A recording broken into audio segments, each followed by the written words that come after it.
নিয়োগ দেওয়া হয় আমাদের আইনজীবীদের এমন কি অভাব পড়েছে দেশপ্রেমিক আইনজীবী কি নাই?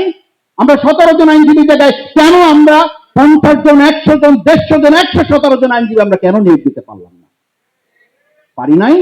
আমাদের আন্তরিকতা, দরদ এবং ভালোবাসা, দেশপ্রেম, জুলাই যোদ্ধা, শহীদ পরিবারের প্রতি আমাদের দায়বদ্ধতার অভাব আছে, তাতে কোনো সন্দেহ নেই। সেই জায়গায় আমারও দায়বদ্ধতা আছে। কারণ কি জানেন? শুধু অন্তর্বর্তী সরকার নয়, অন্তর্বর্তী সরকারকে আমরা শুধু চাপ দিচ্ছি, আমাকে মাফ করবেন, শুধু চাপ দিচ্ছি। আমি কাউকে কাউকে বলেছি যে ভাই অন্তর্বর্তী সরকারের সাথে শুধু দেখা করেন, দেশে মিটিং করেন, বিদেশে মিটিং করেন, শুধু একটা নির্বাচনের জন্য, বিচারের জন্য তো কোনো মিটিং করতে দেখি নাই আপনাদেরকে। চিকিৎসার জন্য তো কোনো মিটিং হয়েছে বলে আমি সংবাদপত্রে দেখি নাই। আপনারা দেখে থাকলে আমাকে হেল্প করেন প্লিজ। আমি আজকে এখানে যারা আছে, অডিয়েন্সে যারা আছে, তাদের কথা শোনেন।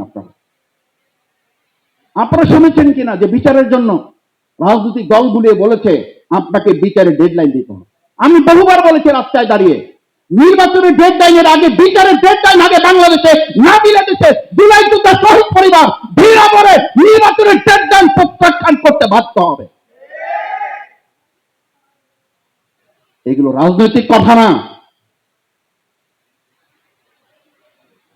জামাত ইসলামী, আমার সঞ্চালক আমাকে বলেছে জামাত ইসলামী কি চায়।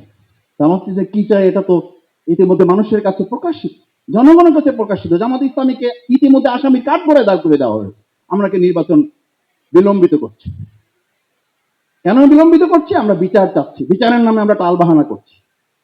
আমরা সংস্কার চাচ্ছি, আমরা সংস্কারের নামে নাকি টালবাহানা করছি। আমি আজকে সেই জবাবই এই অডিয়েন্সের কাছে দিয়ে যাই, আপনাদের কাছে দিয়ে যাচ্ছি। এটা প্রমাণ করে বাংলাদেশ জামাত ইসলামী বিচার এবং সংস্কার ছাড়া আমরা নির্বাচন চাই না, মানি না এবং হতে দেব না বলে আমরা ব্যর্থহীন কণ্ঠে কথা প্রকাশ করে দিয়েছি।